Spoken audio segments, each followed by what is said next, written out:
दुनिया से हम हैं आरे। कब शरण मांगते हैं? भगवान कब अच्छे लगते हैं? जब संसार से ठेस लगता है। हम घर से कब मन बनाते हैं कि हम भगवान का हो जाएं, भगवान का हो जाए, भगवान का हो जाए। जरा आप बताइए, कथा में आना अपराध है? कथा में बेटियां आई अपराध है? कथा में बहुएं आ जाए अपराध है? कथा में सब लोग आ जाए ये अपराध है? कहीं गलत काम है? तो ऐसे भी हो जाता है कि लोग कथा में भी अपनी बेटी बहू को जाने नहीं दे रहे हैं। सोचिए कि कथा जब सेकेंड लहर में हुई थी, क्या नहीं हुई थी? तो क्या कोरोना नहीं फैला? लोगों को नहीं हुआ? हुआ कि नहीं हुआ? बोलिए, फर्स्ट लहर सेकेंड लहर हुआ कि नहीं हुआ? तो क्या हो गया? उसी परमात्मा ने वैक्सीन बनवाया। अपने साइंटिस्टों और वैज्ञानिकों और जितने डॉक्टर थे, उस डॉक्टर के दिमाग में बताइए किसी शक्ति लगी कि उसने वैक्सीन बना दिया। उसी परमात्मा के कृपा से बना। बना कि नहीं बना? वैक्सीन बना, और उस वैक्सीन से हमें 2 टीका लगा और आज हम सुरक्षित हैं, बहुत हद तक सुरक्षित हैं। जिन लोगों को टीका नहीं लगा अभी तक, सीमान के लोगों को हाथ उठाइए तो नहीं लगा टीका, तब क्यों हाथ उठा? जिन लोगों को टीका लग गया है उसको तो कोरोना होना ही नहीं है। जोर से ताली बजाए, कन्हैया की कृपा है, उसको तो होना ही नहीं।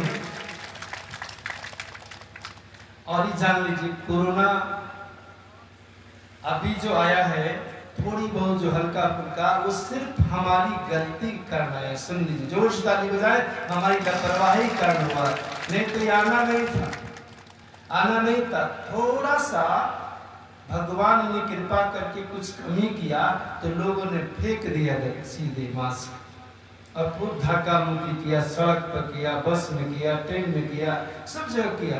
तो अभी बताइए, थोड़ी सी बुखार आपका हट जाए तो जितना छोड़े थे बुखार के समय सब खाना शुरू कर देंगे।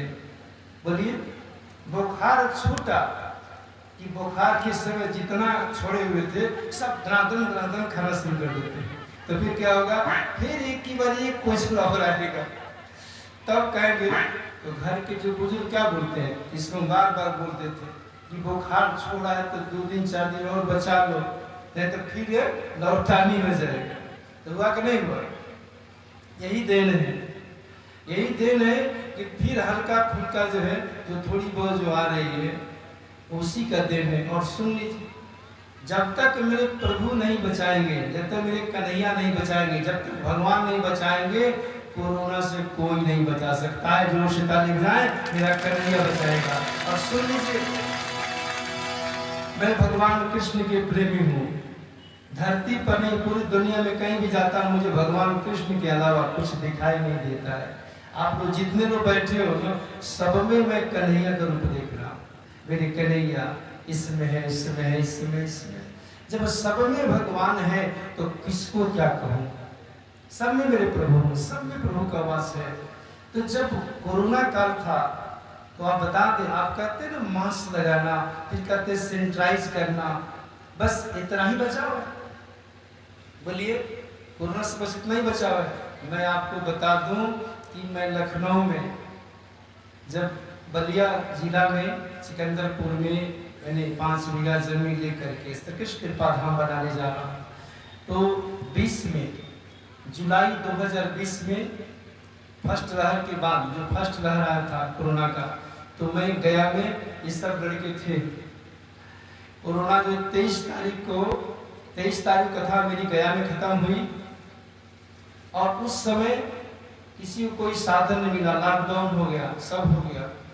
और फर्स्ट लहर में हम लोग कैसे आए ठाकुर जी? हम तो एक छोटी सी गाड़ी जो ठाकुर जी ने दिया है, उसी में सबको बैठाए, सबको बैठाए। क्योंकि ये सब जो है ना, ये थोड़ा जो मोटा वाला बैठा है ना, इतना मोटा है कि टेम्पो वाला कितना उतार देता है सब इसको।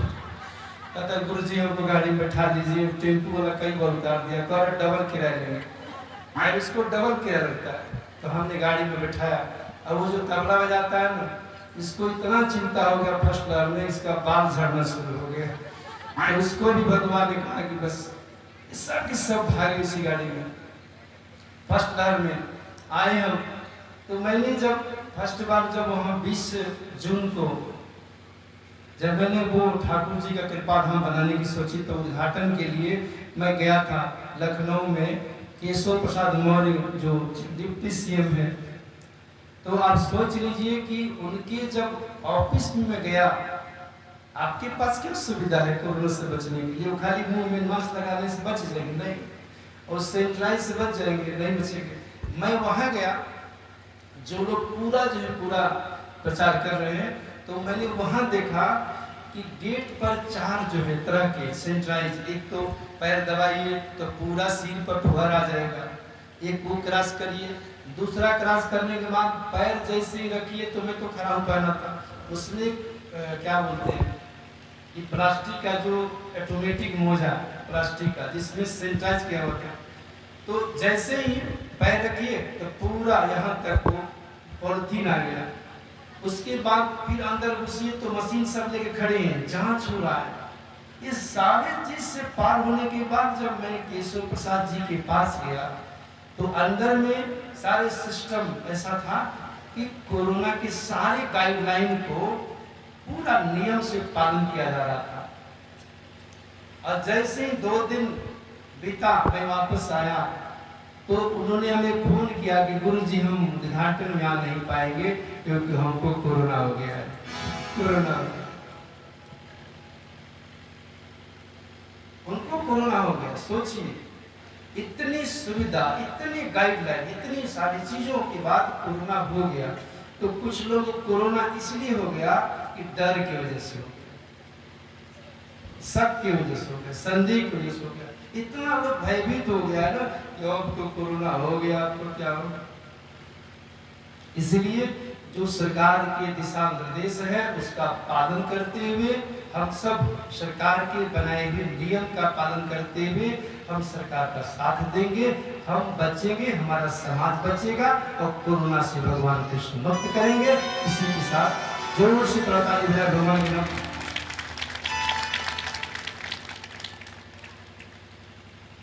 भगवान कृष्ण की कृपा, ठाकुर जी कृपा, नारायण कृपा मिलती है, क्योंकि भगवान कहते हैं कि हे अर्जुन,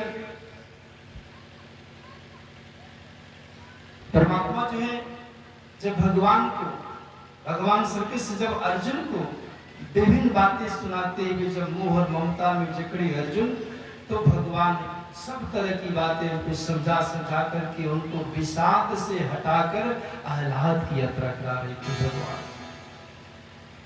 ये अर्जुन, तुम जो है अब इस मृत्यु रूपी संसार में रह रहे हो, यहाँ जो भी आएगा सब मर जाएगा, इसीलिए तुम किसी के मरने की चिंता मत करो, तो सीधे जो है युद्ध करो। ये भगवान बार-बार कह रहे हैं जिससे दूसरे अध्याय में, और कहते चले जा रहे हैं, और यहाँ तक कहते हैं कि येनम वेति हंतारम यस्य चैनम मनते हतम उभौ तौ न विजानितो नायम हन्ति न हन्यते। भगवान ने कहा कि अर्जुन, ये जो जीवात्मा है, जो तन को धारण की है, तो जीवात्मा जिस तन को धारण करेगी उसकी मृत्यु निश्चित है, उसकी मृत्यु निश्चित है, और जीवात्मा की मृत्यु नहीं होगी।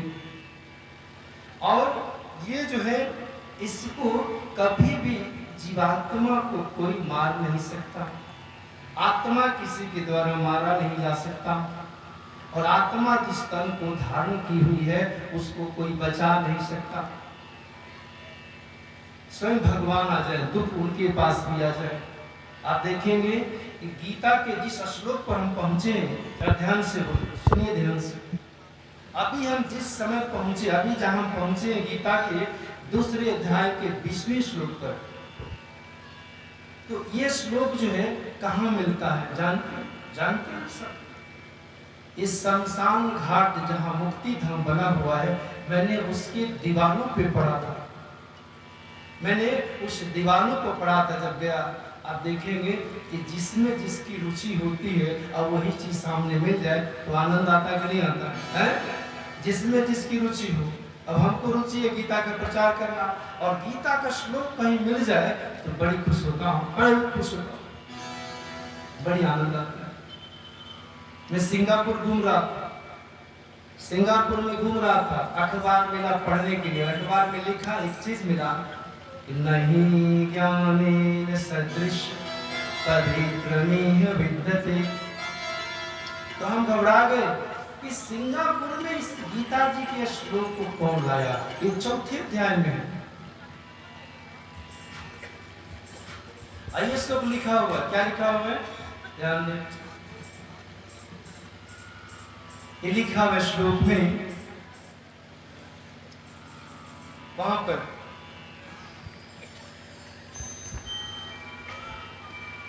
बाईसवां श्लोक है जो शमशान घाट पे लिखा गया है, वो 22वां है दूसरे अध्याय का 22। उसमें क्या लिखा हुआ ध्यान से सुनिए, कितना सुंदर बात लिखा है भगवान ने। ये मुख से भगवान ने गाया है। जरा सोचिए कि अर्जुन को युद्ध करना था, ये सब बताने की जरूरत क्या थी, लेकिन अर्जुन तो केवल निमित्त मात्र थे। कल्याण तो सबका करना था, कन्हैया को सबका करना। हम मर गए तो कहीं मेरी मुक्ति हुई कि नहीं हुई, इसकी व्यवस्था भगवान ने किया। तो सुनिए, वसांसी जिरानी, ये श्लोक है। कितना सुंदर श्लोक भगवान ने कहा। सुन लीजिए ध्यान से और समझाएंगे भी आप। वसांसी जिरानी, वसांसी जिरानी, यथा विहाय वसांसी जिरानी, यथा विहाय वसांसी जिरानी, यथा विहाय जवानी विधाते नरोपराय, नवानी विधाते नरोपराय, वसांसी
वसांसी जिरानी, यथा विहाय नवाने गिढ़ाती नरो और पराड़ी। भगवान ने कहा है, ये अर्जुन सुनो, जैसे मनुष्य, ध्यान से सुनिए, एक पूरा श्लोक हमने थोड़ी सी संगीत पे सुनाया है कि वसांसी जिरानी यथा विहाय नवाने गिढ़ाती नरो अपराणी, तथा सयाणी विहाय जिरा अन्यानी सयाती नवानी देही। भगवान ने कहा है कि सुनिए, जैसे ये मनुष्य अपने पुराने वस्त्रों को त्याग देता है, जैसे मनुष्य अपने पुराने वस्त्रों को त्याग देता है, और फिर नया वस्त्र धारण कर लेता है। उसी तरह से ये जीवात्मा है, ये जीवात्मा पुराने तन को छोड़ देती है और फिर चिंता किस बात की, पुनर्जन्म होता है, फिर नया शरीर मिल जाता है। और चिंता मत करो, मृत्यु अच्छी बात, मृत्यु अच्छी बात। बहुत लोग वृद्ध हो जाते हैं, वृद्ध हो जाते हैं, कहते अभी मर जाएगा, अरे ना गुरु जी इसको मरने मत दीजिए। शरीर काम नहीं कर रहा, हाथ हिल नहीं रहे, कान काम नहीं कर रहा, शरीर का एक अंग भी काम नहीं कर रहा, कह दिया जाए इसको बोल दे कि मर जाए तो नहीं मरेगा, नहीं मारने मत। अब कुछ लोग मौत के लिए प्रार्थना करते हैं भगवान से, मौत भी नसीब नहीं है। वो लोग भगवान से प्रार्थना करते हैं, हे प्रभु मुझे मृत्यु दे दीजिए, मृत्यु दे दीजिए। अर्जुन को भगवान ने कहा ये सब मृत्यु होगा, ये मृत्यु रूपी संसार है। ये जो उसी तरह से ये जीवात्मा जो है विभिन्न तन को धारण करती है, लेकिन तन को छोड़ देती है उसी तरह जैसे मनुष्य जो है पुराने वस्त्रों को छोड़ के नए वस्त्र धारण करे। ये भगवान ने अर्जुन को समझाया, क्योंकि इतना मोह और ममता में अर्जुन पड़ गए, ये धर्म की युद्ध कैसे होगा। भगवान स्वयं तो मार नहीं सकते। आप देखिए इतनी मृत्यु होती है, शरीर इतना मृत्यु होता है सड़क पर, भगवान मारने आते हैं? इतने लोग मरते हैं, भगवान मारने नहीं आते, वो मरवा देते हैं किसी न किसी के माध्यम से। तो उनको अर्जुन के माध्यम से, पांडव सेना के माध्यम से जो अधर्म के लोग हैं उनको मारना था। इसीलिए अर्जुन अगर शस्त्र नहीं उठाएगा तो युद्ध होगा ही नहीं। जरा सोचिए, एक चीज हम आपको बताएं कि पूरे पांडव दल में भगवान कृष्ण को कौन सा पद मिला था, बताइए। पूरी सेना जो है खड़ी थी, उस सेना में कोई सेनापति था, कोई कुछ था, कोई कुछ था, कोई कुछ था, लेकिन पूरे बटालियन में भगवान कृष्ण को क्या पद मिला था? सारथी का पद। अब आप सोचिए कि सारथी की औकात होती है क्या कि कमांडर को बोले कि युद्ध रोको, अभी रोको, बोल देगा। और रथी कभी मानेगा क्या बात? रथी नहीं मान सकता सारथी की बात। लेकिन वहां पांडव धर्मपरायण पुरुष थे, वो जानते थे कि पांडव रथ, ये अर्जुन का रथ नहीं था, तो पांडव सेना रूपी रथ का बांग्लोर प्रभु के हाथ में है, तो जो प्रभु कहेंगे वही होगा। इसीलिए सुनो, अर्जुन को भगवान का सुना। या सोचिए, भगवान को अगर ये ज्ञान नहीं देना होता, अर्जुन को अगर भगवान को उपदेश नहीं देना होता, सिर्फ युद्ध करवाना होता। कुछ लोग कहते हैं कि भगवान को युद्ध करवा दी, भगवान को लड़ाई करा दी, ये दोनों ये चाहते भगवान कृष्ण को दोनों पांडव और आपस में नहीं झगड़ा करते, यदि पांडव बहुत बात मानते थे भगवान कृष्ण का। इसी बात को गंधारी जब युद्ध हो गया, युद्ध होने के बाद जब भगवान गंधारी के पास जाते हैं तो गंधारी आग बबूला हो गई,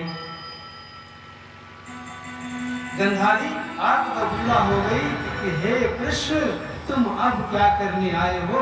तू अगर चाहा होता तो दोनों जो है युद्ध रुक सकते थे और मेरे 100 के 100 बेटे बच जाते, लेकिन तुमने बचाया नहीं, तुमने घमासान करा दिया।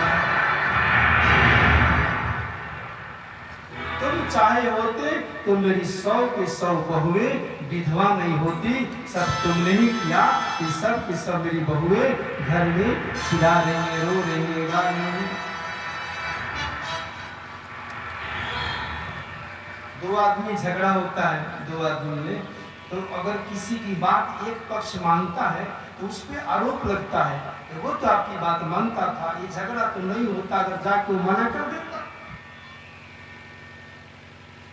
ये लौकिक बुद्धि है, आध्यात्मिक बुद्धि नहीं है। कहने लगे गंधारी कि चलो मेरी बात कौरव नहीं मानते, चलो मान लेती हूँ। कौरव, ये दुर्योधन, ये दुशासन, ये लोग हमारी सुनता ही नहीं था, मानता हूँ, लेकिन तुम्हारी बात तो पांडव सुनते थे, अर्जुन सुनते थे, युधिष्ठिर सुनते थे, भीम सुनते थे, और यहाँ तक कि तुम्हारे बिना सलाह के बिना पांडव एक काम भी नहीं करते हैं। तो ये सलाह तुमने क्यों नहीं दे दिया कि युद्ध मत करो? मेरी 100 की 100 बहुएं जो है विधवा नहीं बनती। लगी विलाप करने गंधारी, लेकिन भगवान कृष्ण चुपचाप सुन रहे थे, चुपचाप सुन रहे थे कि ये गंधारी बुआ क्या बोल रही है। ये महाभारत हो जाए उसमें मेरा कोई रोल नहीं है। तुम्हारे पुत्र पांडव पुत्र और ये कौरव सेना दोनों आपस में लड़ जाए, ये मेरी इच्छा नहीं थी। कारण कार्य से पहले बनता है। जोर से ताली बजाइए। कारण बनता है कार्य के पहले, पता नहीं बनता है। कार्य पहले नहीं होता, पहले कारण पहले होता है, तो कार्य बाद में होता है। ये कारण जो है पहले बन गया था तो कार्य हुआ। कारण तुम थी गंधारी, बुआ कहते थे, हम तनी गुस्से में बोल रहे। ये गंधारी बुआ, कारण तो तू पहले ही बन गई थी तो कार्य तो होगा ही। युद्ध का कारण तो तुम ही हो। तो गंधारी ने पूछी क्यों, मैं कैसे चाहिए, मैंने कैसे कारण बन गया युद्ध का? तो भगवान ने कहा कि जब भरी सभा में तुम्हारी बहू का तुम्हारी बेटों के द्वारा जब बेइज्जत किया जा रहा था, इज्जत लूटी जा रही थी, तो तुमको बोलना चाहिए, बेटों को डांटना चाहिए। लेकिन तुमने कभी डांटा नहीं। और वो द्रौपदी तड़प रही थी, रो रही थी, चिल्ला रही थी, कहती थी कि जिसके सामने मैं घूंघट में भी नहीं जा सकती थी, वहां मुझे नंगा किया गया था तुम्हारे पुत्रों के द्वारा। बताओ, तुम बताओ गंधारी किसका दोष है? जो द्रौपदी कह रही है कि हे राजमाता, आपके दोनों पुत्र मुझे बेइज्जती कर रहे हैं, तो आप पे पट्टी तुमने बांधी थी लेकिन अंधी नहीं थी। अरे तुम कारण को वही मिटाना चाहती थी तो तुरंत अपने बेटे पर मां हाथ उठा सकती है। अगर पाल के दोस्त के 9 महीना गर्भ में रखी है और बच्चे को बड़ा कर दी, अगर गलती करता बेटा तो मां को एक चाटा मारने का हक है कि नहीं है? अगर उस अधर्म पर तुमने गंधारी बुआ अगर अपने दुशासन बेटा को एक चाटा मारी होती, ये क्या करो, तेरी भाभी लगती है, इसका तुम इस तरह से मत करो, तो वो उस भाभी के हृदय पर थोड़ा सा दया आती, वो श्राप नहीं देती। आप तो राज सिंहासन पर बैठी थी गंधारी बुआ, आपको तो बोल देना चाहिए, और एक चाटा मारी होती तो विदुर काका परेशान नहीं होते। ये क्या हो रहा है भरी सभा में ये क्या हो रहा? तड़पते रह गए विदुर जी, क्योंकि धर्मात्मा पुरुष हमेशा हैरान हो जा रहा है जब अधर्मी जो है हावी हो जाता है। विदुर जी परेशान हो गए, हैरान हो गए, कारण तुमने पैदा किया, युद्ध के कारण तुम हो। तुम्हारे पुत्रों ने लक्षगृह में आग लगाया, उसकी जानकारी आपको थी, लेकिन भगवत कृष्ण की कृपा से पांडव बच गए। सारे कारण आपने पैदा किए। भीम को आपके बेटों ने बोरी में कस की जहर देके भीम को नदी में डाल दिया, जमुना जी में। आपने मना किया और बेटा को मना किया। ये सारे कार्य पहले बने थे, तब जाकर के कार्य हुआ। कारण पहले बनता है, कार्य बाद में होता है। भगवान यही जाके समझाए कि मैंने कभी युद्ध नहीं किया। भगवान तो शांति चाहते थे। जरा सोचिए, कि जितने देवी देवता हैं सबके हाथ में अस्त्र शस्त्र हैं, लेकिन भगवान कृष्ण के हाथ में क्या है बताइए? बोलिए, जोर से बोलिए। बंसी। और बंसी शांति का प्रतीक है कि नहीं? ईश्वर सरावा का प्रतीक है। बंसी शांति का प्रतीक है। मेरे प्रभु शांति स्वरूप है, शांति के दाता है। वो कभी युद्ध नहीं चाहते। युद्ध तो आपके कारण से हुआ, युद्ध स्वयं आपने कारण पैदा किया। अर्जुन को भगवान समझा रहे, दुख जो है जीवन में, आपके जीवन में दो चीज है। देखें, अगर आप राजा भी बन जाएंगे इस युग में, तो आपके साथ जो प्रारब्ध भी आता है। ध्यान से सुनिए, प्रारब्ध भी आता है। प्रारब्ध क्या है? जरा सोचिए, भगवान श्री राम की शादी हुई कि नहीं हुई? जोर से बोलिए, हुई कि नहीं हुई? तो भगवान श्री राम का बारात आया और वो अपनी पत्नी सीता मैया को लेके आए कि नहीं आए? और जैसे ही अभी अयोध्या पहुंच रहे हैं, पूरा शादी ब्याह करके हर तरह से, अब जो दाम्पत्य जीवन है अब शुरुआत करते, तब तक क्या मिला? क्या मिला है? क्या मिला? जोर से बोलिए। वनवास। ये दुख है कि सुख है? हैं? दुख है कि सुख है? भगवान को जन्म ही हुआ जेल में, ये दुख है कि सुख है? इस मां के पुत्र बन के आए, उसकी आंसर में भी बचपना नहीं मिला। ये बताओ, ये दुख है कि सुख? ये दुख, ये दुख है। दुलारे थे राम लक्ष्मण। राम लक्ष्मण जो है, ये जो है रघुवंश के दुलारे थे कि नहीं थे? जोर से बोलिए, थे कि नहीं थे? बोलिए जय श्री राम। थे कि नहीं थे? रघुवंश के दुलारे थे। और आए तो हो गया वनवास। ये दुख है कि नहीं?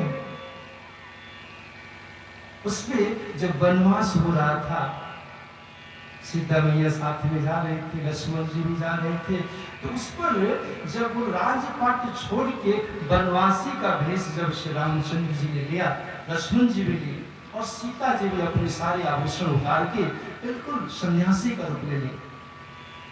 तो जब चलने लगी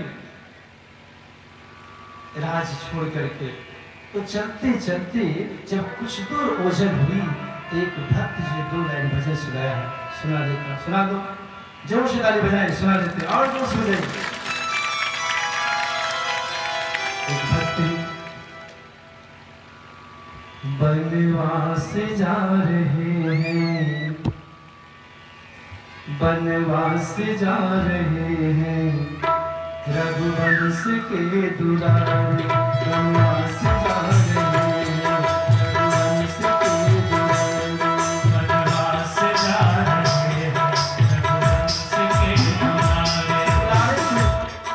बनवास जा रहे हैं, रघुवंश के दुलारे,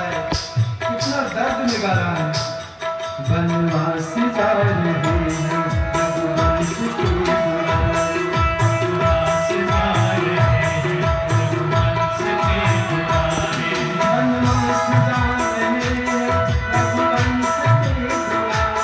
बनवास जा रहे हैं, रघुवंश के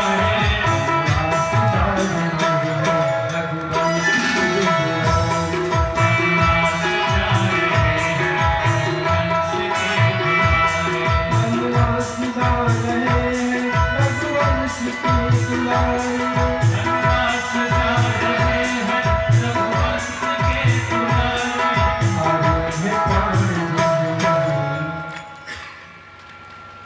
सुन लीजिए, हारे हैं प्राण जिसने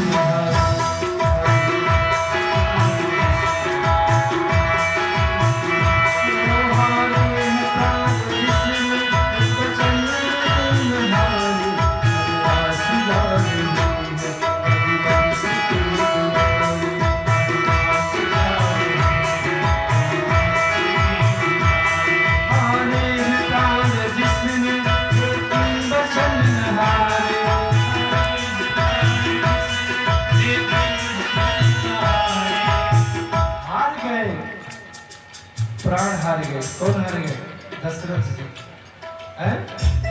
हारे हैं प्राण जिसने लेकिन वचन न हारे,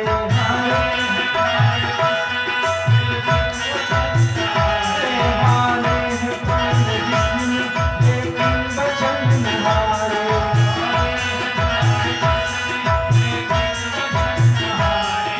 वनवास जा रहे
बिछड़े तो फिर मिलेंगे।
शादी करके आऊंगा वापस अपने घर, और अभी दाम्पत्य जीवन की शुरुआत भी नहीं किया तब तक वनवास जाना पड़ेगा।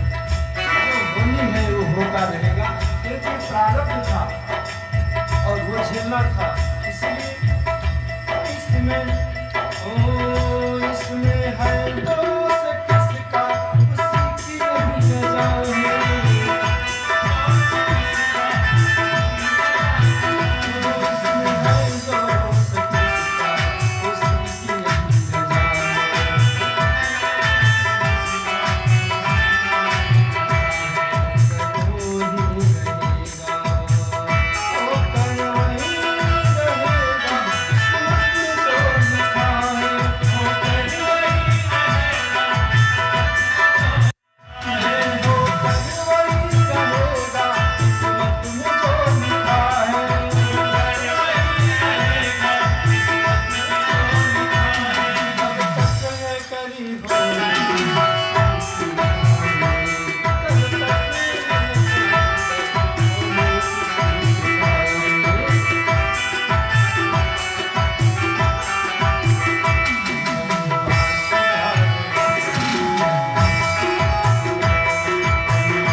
से ताली बजाएं जिनको अच्छा नहीं लगा है। जोर से ताली बजाइए जिसको अच्छा लगा, जोर से। क्या बात। सच पूछिए तो धड़कने कम, धड़कने क्या कहा जाए, बढ़ने लगती है, कम नहीं बढ़ने लगती है। कब? जब सुई 5 से ऊपर जाने लगती है। किसका? मेरा। आपका नहीं। आपको तो लगी कब जो है गुरुजी छोड़े और हम लोग भागे। 2 साल से कोई कथा मिली थी क्या? फर्स्ट लहर, सेकेंड लहर, तीसरा आते आते मुझे कथा सुनाई गई। 2 दिन हुआ ना कथा। ये तो कोई नहीं कहे कि बाबा कथा नहीं की। कथा चाहे 2 दिन हो चाहे 7 दिन हो, कथा तो हो गई ठाकुर जी की चरणों में। ये तो कहा जाए कथा हो गई। भगवान कृष्ण की कृपा मेरे ऊपर तो है। मैं जब भी जो चाहूं, जब भी भगवान ने मेरे ऊपर कृपा किया है। और मैं तो एक चीज बता दूं, मैं घमंड से तो नहीं कह सकता, लेकिन गौर से कह सकता हूं। पूरे मुझे कहा जाए कि जहां बैठ जाऊंगा वहां भगवान कृष्ण का यज्ञ कर दूंगा कि मैं जहां गया वैसा करके चला आया। बैठ जाऊंगा तो कर दूंगा। और सुन लीजिए, यज्ञ को हम सफलता पूर्वक निर्वहन कब करते हैं? जब मेरा साथी लोग, सहयोगी लोग हमारे अनुसार चले। जैसे ही लोग थोड़ा सा इधर उधर करते हैं तो हमारी व्यवस्था हो जाती है बिगड़। क्योंकि जब भी मैं 17 तारीख को आया तो कोई नहीं कहा कथा होगी, सही बात है। लेकिन मेरे दिल में ये बात थी कि होगी। आपको परीक्षा देना है तो आपके अंदर सेल्फ स्टीम होना चाहिए, सेल्फ कॉन्फिडेंस होना चाहिए कि हम जीतेंगे। तब परीक्षा देने जाओ। हम पास हो जाएंगे तो आप जीत जाएंगे। अभी नहीं पता, नहीं परीक्षा देने पास होंगे कि नहीं होंगे। दुनिया में सोच लीजिए, मनुष्य एक ऐसा व्यक्ति है कि जीवन में जो सोचा हो पाया है। किसी ने सोचा कि हम हवाई जहाज बना देंगे,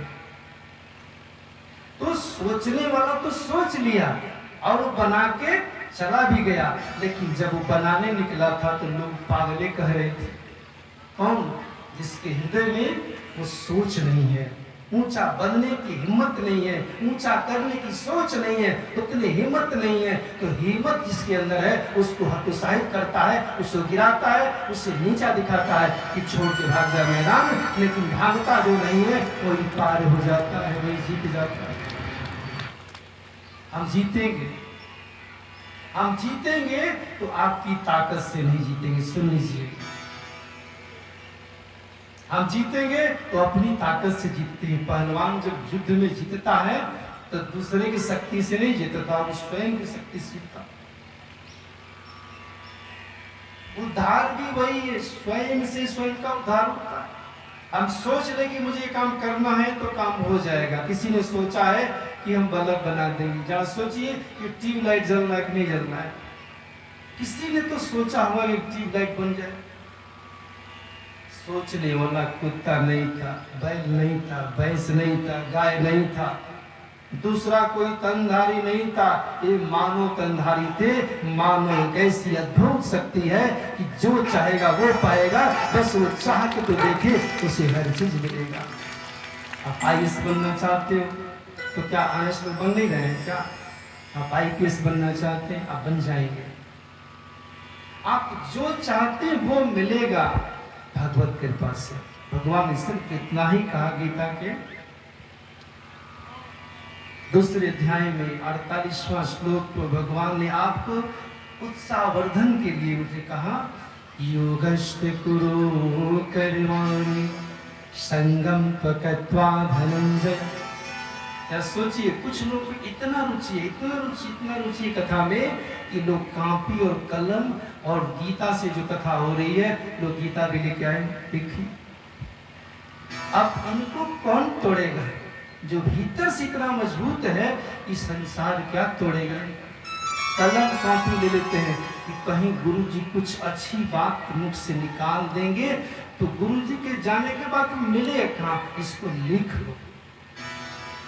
तो जो लोग कॉपी कलम लेके कल से आ जाए दिन कथा में, वो थोड़ा हाथ उठाएं तो जो लिख सकते हैं, जो अच्छी बात मुझ से निकल जाए, क्योंकि मैं जहाँ बैठा हूँ मैं नहीं बोल रहा हूँ। यहाँ बैठने का अधिकारी जो है ना भगवान की कृपा से होता है, और यहाँ भगवान की कृपा मेरे अंदर है तो मुझ से निकल रही है और ठाकुर जी बोल रहे हैं, तो हो सकता है आपके काम की बात निकल जाए, इसीलिए आप कलम कापी भी लेकर के बैठ लीजिए तो आपका भी काम बन जाएगा। लोग तो क्या करते इधर से सुनते हैं, इधर से खूब रोग आपको हो जाए, हम दवा दे दे अब ला के बाहर फेंक दीजिए तो भागेगा रोग। आप अपने जीवन में उतरने दीजिए अच्छाई, उतरने दीजिए अच्छाई। आपको अच्छा बनना है तो रात दिन सोचिए, मुझे राजा बनना है, मुझे राजा बनना है, मुझे राजा बनना है। तो जब रात दिन बोलेंगे राजा बनना है तो कुछ लोग बोलेंगे तो पागल है, भाई राजा बनेगा। फिर भी आप सुनिए मत, मुझे राजा बनना है, मुझे राजा बनना है, बोलते रहिए। एक दिन ऐसा स्थिति आएगा कि राजा बनने के सारे गुण उसके अंदर आ जाएंगे। एक कथा जो सिर्फ आपको उत्साहित करने के लिए करता हूँ, एक कथा जो है भगवान में प्रीति आपको लग जाए इसीलिए करता हूँ। मैं गीता का पाठ नहीं करता, पाठ तो घर में होता है। ये गीता में भगवान के चरण में आपकी प्रीति बढ़ जाए, प्रेम बढ़ जाए, इसके लिए अलग अलग बात कह करके हम आपको उसमें प्रेरित करते हैं। और सुन लीजिए, इच्छा शक्ति अगर आपकी मजबूत है तो आप कुछ भी पा सकते हैं। मैंने एक बार थोड़ी सी कहानी बता रहा हूँ कि मध्य प्रदेश में मैं गया था। वहां पर एक जिला है शिवपुरी जिला, मध्य प्रदेश में। शिवपुरी जिला में एक जो है ये ट्रैफिक पुलिस है, ट्रैफिक पुलिस जो चौराहे पर सीटी मारता है। अगर अधिकारी आ जाए तो तुरंत सैल्यूट मारता है। तो ट्रैफिक पुलिस का सिपाही रोज सीटी मारता था। कोई बड़ा आदमी आता था फट से स्टैंड, तो उसके दिमाग हुआ कि कब तक सीटी मारते रहेंगे, कब तक इस सैल्यूट मारते रहेंगे, ये खड़ा होकर कब तक ये पूरे धूप में बरसात में ये कब तक चलेगा। कुछ तो ऐसा करूं कि सीटी वो मारे और मैं चलूं। एक ऐसा दिन आता कि मैं चलूं तो लोग सीटी मारे और विशिल मारे, सैल्यूट मारे, क्या वो दिन मेरे जीवन में आ सकता। उसके दिमाग में बैठ गया कि मैं अब वो बनूंगा जब मैं चलूं तो सारे पुलिस वाले मुझे सीटी मारे और मेरा रास्ता बना के दे। उसके दिमाग में बीज बना, विचार बना, सोच बना, तो उसने रिजाइन दे दिया। कलेजे पर पत्थर रख करके कोई त्याग करता है कि मुझे ये बनना है। सबके अंदर हिम्मत नहीं हो सकती, सबके अंदर स्टीम नहीं बन सकता, सेल्फ स्टीम बनना है। भगवान ने कहा कब योगश्च कुरु कर्माणि, दूसरे अध्याय के 48वें श्लोक में भगवान ने कहा कि योगश्च कुरु कर्माणि। आप कोई भी कर्तव्य कर्म करें लेकिन धर्म से युक्त होके करें, योगस्थ होके करें। उस आदमी के अंदर पाप नहीं आया, सुनिए ध्यान से, उस सिपाही के अंदर पाप नहीं आया, उसके अंदर शुद्ध विचार आया कि क्या एक दिन ऐसा हो जाता कि हम भी गाड़ी से जाते, लाल बत्ती जगती जाती और कोई मेरा सैल्यूट मारता। उसके अंदर वो बीज हुआ, कौन? उस सिपाही ट्रैफिक का। कहा कि मैं बन के दिखाऊंगा, ये बन के दिखाऊंगा, चाहे जैसे भी हो जाए हम बन के दिखाएंगे। तो जब रिजाइन दिया तो उसकी पत्नी को सदमा हो गया। इतनी अच्छी खासी नौकरी और ये रिजाइन दे दी, अब मेरी रोजी रोटी का क्या होगा। पत्नी तो चिंतित हो गई, लेकिन पत्नी के अंदर वो विचार नहीं था, आगे बढ़ने के विचार नहीं थे। पति के अंदर वो बात आ गया, उसने रिजाइन दे दिया। पत्नी रोने लगी, बेटियां रोने लगी, सब रोने लगे, मुझे तो बनना है वो। पत्नी को कहा सुनो, तुम मेरे अंदर जो इच्छा है वो देखो, लेकिन सपने को देखो, मैं साकार करने जा रहा हूं। मैं एक दिन ऐसा बनूंगा कि सब पुलिस वाले जो आज मुझे शहीद मरवा रहे हैं, एक दिन ऐसा समय आएगा ये सब के सब मिलकर के मेरे लिए शहीद मारेंगे, वो बन के दिखाएंगे। बोली पत्नी, बताओ जरा सोचो, कौन ऐसी पत्नी है जो पति को बढ़ते हुए नहीं देखना चाहती है कि नहीं? दुनिया में कोई भी पत्नी जब पति बढ़ते जाए, आगे बढ़ते जाए, तो सबसे पहला खुशी अगर किसी को होता है तो पत्नी को होता है। वो सोची कि आप बन जाएंगे तो बड़ी अच्छी बात, लेकिन नहीं बने तब नौकरी तो गई। वो लेकिन बनूंगा, मैं बनूंगा ऐसा स्टीम लेकर के उस व्यक्ति ने रिजाइन दे दिया, और रिजाइन दे करके उसने जो है सीधे क्या हुआ देखिए, वो चला गया। 2 मिनट में खत्म करते हैं। उसके अंदर उत्साह क्या था, उसके अंदर बिजली, वो सोच, वो विचार अंदर इतना पैदा हो गया, वो चला गया सीधे ग्वालियर। और ग्वालियर जाके उस व्यक्ति ने माधवराव सिंधिया के परिवार में जाकर के झाड़ू और पोछा लगाने काम करने लगा, क्योंकि वो जाति से, समाज की जो जाति है उसमें वो अनुसूचित जाति से आता था। और माधवराव सिंधिया परिवार में उसको रिजाइन होते ही दर्द से, दर्द में लगा कहने की नौकरी चली गई है, अब मैं इसी दरबार में सेवा करना चाहता हूँ। लेकिन उसके हृदय में जो सपना था वो साकार करने के रास्ते ढूंढ रहा था। और माधवराव सिंधिया को दिमाग में हुआ, इससे क्या झाड़ू पोछा लगाना चाहता है, सिपाही था, छोड़ दिया, चलो ठीक है इसको रख लो। तो माधवराव सिंधिया के परिवार में क्योंकि वो राजघराना परिवार था ग्वालियर स्टेट, तो उसमें इसको जो झाड़ू पोछा लगाने का काम मिल गया। उस सिपाही को पत्नी बोली कि कितना अच्छा नौकरी का सिपाही थे, किसी को झाड़ू नहीं लगाना पड़ा, किसी घर में नौकरी नहीं करनी थी, सरकार की नौकरी, आप उसको छोड़ के झाड़ू मार। लेकिन वो पति जो अपनी पत्नी को भीतर में जो बात थी वो नहीं बताया। सच पूछिए तो स्त्री को जब तक कार्य पूरा नहीं हो जाए तब तक गोपनीय बात कभी पति को नहीं बताना चाहिए, क्योंकि स्त्रियां जो अधीर होती स्थिति, जब पालो तो बताओ, लेकिन नहीं, उसने नहीं बताया। और उसने झाड़ू लगाया, पोछा लगाया, और माधवराव सिंधिया परिवार में इतना सेवा, इतना सेवा, इतना सेवा कर दिया कि वो अपनी गाड़ी में ही लेके उसको चलने लगे। देखो, जब आप सेवा करोगे ना किसी के साथ, प्रेम रखोगे, सेवा रखोगे, तो मन करता है इसको का यहाँ छोड़े, साथ ले जाते हैं। ये प्रेम एक ऐसी चीज है कि लोगों को जोड़ता है। प्रेम जो है जोड़ता है। तो जुड़ गए और लेने लगे।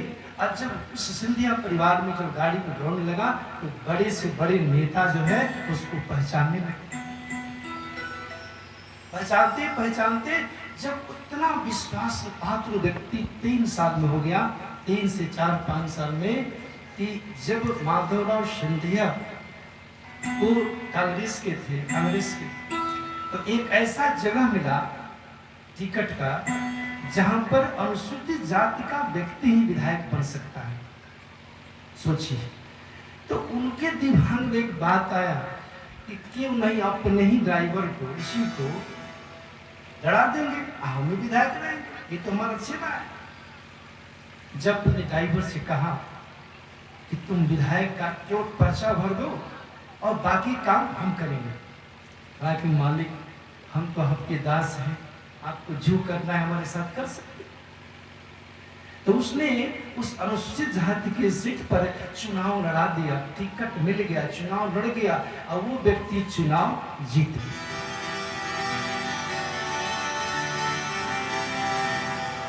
विधायक बन गया, सिपाही से विधायक बन गया। अब विधायक बना तो पत्नी को खुशी तब मिली जब एक सिपाही से जब वो विधायक बन गया। अब जरा सोचिए, अब विधायक को शरीर मारना है क्या? विधायक को सिटी मारना है? विधायक को ट्रैफिक पुलिस बीच में बैठना है? अब तो विधायक लाल बत्ती लेके घूम रहा है। अब वो ड्राइवर नहीं था, अब उसकी अपनी गाड़ी, उसका अपने बंगले, अपने लाल बत्ती, सब कुछ। एमएलए उस समय जो थे उसमें लाल बत्ती मिलती थी, अब तो हट गया। जब कैबिनेट में मंत्रालय का काम जब शुरू हुआ, मंत्री बनने की जब मिनिस्टर का बात होने लगा, तो उस समय माधवराव सिंधिया से लोगों ने पूछा कि अब एक सीट अनुसूचित जाति का चाहिए ताकि समाज के हर वर्गों को जोड़ना है, एक मिनिस्टर बनाया जाए एसटीएससी को। अब सोचो, एक मिनिस्टर जो है ST/SC को बना दिया जाए तो मदर और सिंधिया लगे ढूंढने, बस दिमाग, अरे वो तो मेरा ही ड्राइवर जीता हुआ, इसी को बना दे। तो विधायक जो उनका ड्राइवर था उसको बुलाए, बोले कि तुमको शपथ ग्रहण लेना है। वो विधायक पहली बार जीता, लेकिन चूंकि कोटा में था तो कोटा में उसको मिल गया मंत्री पद। जैसे मंत्री बना तो उसको विभाग क्या मिला, क्या विभाग, उसके अंदर जो हिम्मत थी, जो साहस था, जो अंदर के सपने थे, वो साकार होते दिख रहे थे। तो उसको क्या मिला, उसको मिल गया होम मिनिस्ट्री। क्या मिल गया, गृह मंत्रालय मिल गया, गृह मंत्री हो गया, वो प्रदेश का गृह मंत्री बना दिया गया उस व्यक्ति को। जब वही गृह मंत्री जब पुलिस की गाड़ी में जब गया तो राज्य का DGP, राज्य का SP, DM, कलेक्टर, सब के सब उसी गोल चक्कर पर जो सिटी मार रहा था वहाँ सब खड़े होकर के इसको अभिवादन कर रहे थे। वो दिन उसको मिला कि नहीं मिला, जीवन में जो सोचेंगे वो पाएंगे। आप भी सोचें, उत्साह आपके अंदर वो आ जाए, वो जज्बा आ जाए, आपको सब मिलेगा। भगवान ने अर्जुन को समझाया, बस मन में तुम ठान लो ये धर्म युद्ध है ही अर्जुन।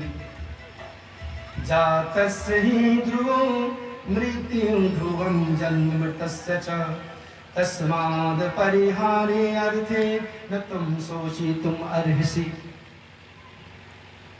भगवान अर्जुन को समझा रहे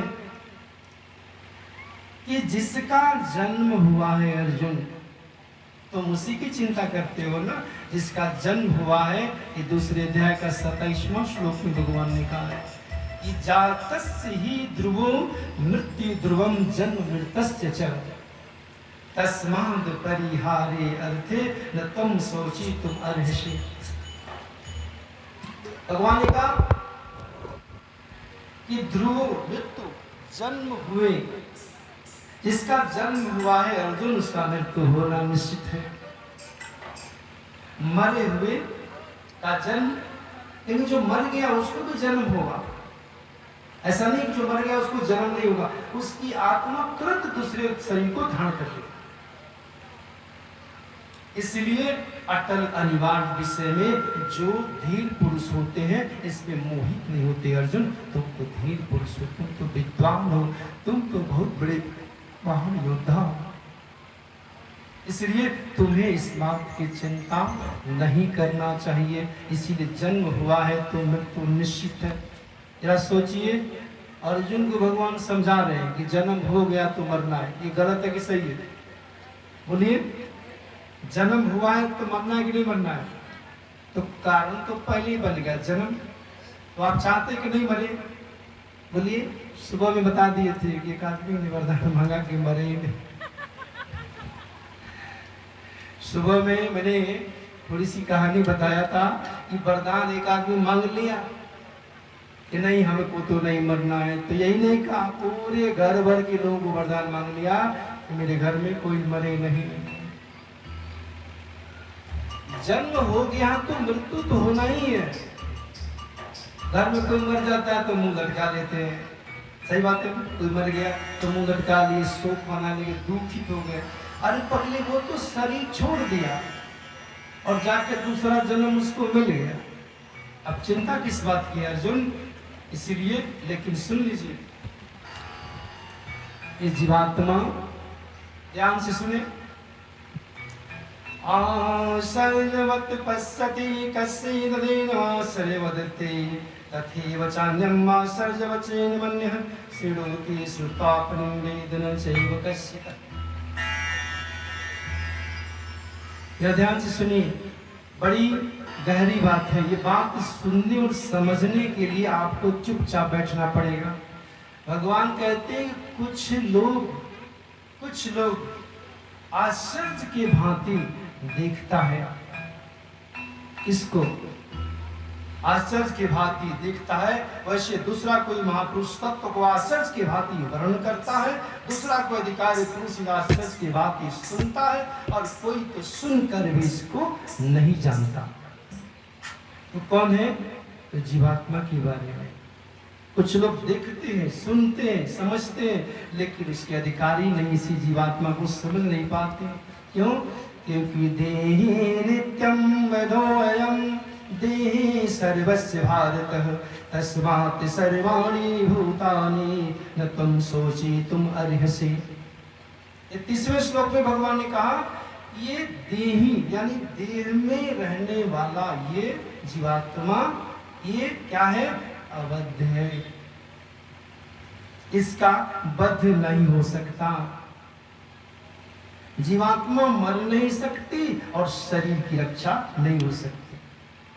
शरीर को हम नहीं रोक सकते, वो जाएगा, और जीवात्मा कभी मरेगी नहीं। इसीलिए तुम इसका चिंता छोड़ करके तुम युद्ध कर अर्जुन, युद्ध कर। कौन सी युद्ध कर? ये पांडव और कौरवों के बीच में युद्ध करने के लिए भगवान ने नहीं कहा। भगवान ने कहा कि आसुरी और जो आसुरी प्रवृत्ति के लोग हैं, दैवी प्रवृत्ति, ये दोनों के बीच युद्ध हुआ। धर्म और अधर्म के बीच युद्ध हुआ। इसमें भगवान भूमिका निभाए। क्योंकि सुन लीजिए, अगर धर्म की स्थापना करना है तो अधर्मी को मारना पड़ेगा, मारना पड़ेगा। तो यहाँ कथा हो रही है, धर्म का काम हो रहा है, आपको जाके यहाँ गाली देना शुरू कर दे, कोई कंटर पंकर फेंकना शुरू कर दे, तो क्या करेंगे आप? उसकी आरती उतारेंगे, उसको डांट के भगाएंगे, लेकिन भागो यहाँ से, तू अधर्मी है। तो भगवान यहाँ क्या करते हैं? भगवान कहते हैं कि अर्जुन तुम धर्म के रथ पे बैठे हो, तुमको युद्ध करना चाहिए और आसुरी प्रवृत्ति को धारण करने लोगों को मार दो ताकि धर्म की स्थापना हो जाए। जोर से ताली बजाएं, धर्म की स्थापना में अधर्मी को मारना पड़ेगा। अर्जुन को मारो। अगर ऐसा करते हो तो भगवान दूसरे अध्याय की 37वें श्लोक में कहते हैं, अगर ऐसा कर दिया तो कहते हैं हतो वा प्राप्स्यसि स्वर्गं जित्वा वा भक्ष्यसे महिं तस्मादुत्तिष्ठ कौन्तेय युद्धाय कृतनिश्चयः। सुन लीजिए, भगवान ने क्या बोला कि अगर तू युद्ध कर लेता है तो तुम्हारे हाथ में, दोनों हाथ में लड्डू है। युद्ध करते समय मारा गया, समझा रहे अर्जुन को कि युद्ध करते समय मारा गया तो स्वर्ग की प्राप्ति होगी, क्योंकि तुमने धर्म के लिए मरा है। तो जो धर्म के लिए मरता है, दूसरे के हित में मरता है, राष्ट्र हित में मरता है, धर्म के हित में मरता है, धर्म के रक्षार्थ मरता है, तो वो व्यक्ति का जो मौत होता है वह जो है पूजनीय होता है। तो यहाँ भगवान ने कहा कि अगर युद्ध में मारा गया तो स्वर्ग की प्राप्ति करेगा। अगर बच गया, सुन लीजिए, अगर बच गया तो क्या होगा? तुझे अखंड राज का मालिक बना दिया जाएगा। युद्ध में तू मारा गया तो स्वर्ग की प्राप्ति होगी अर्जुन। अगर तू युद्ध जो जीत गया तो तुझे अखंड राज्य का मालिक बनेगा, पूरी पृथ्वी का राज्य होगेगा। ये भगवान समझा रहे हैं। इसलिए अर्जुन तू युद्ध के लिए निश्चय करके खड़ा हो जा। बोले वृंदावन बिहारी लाल की।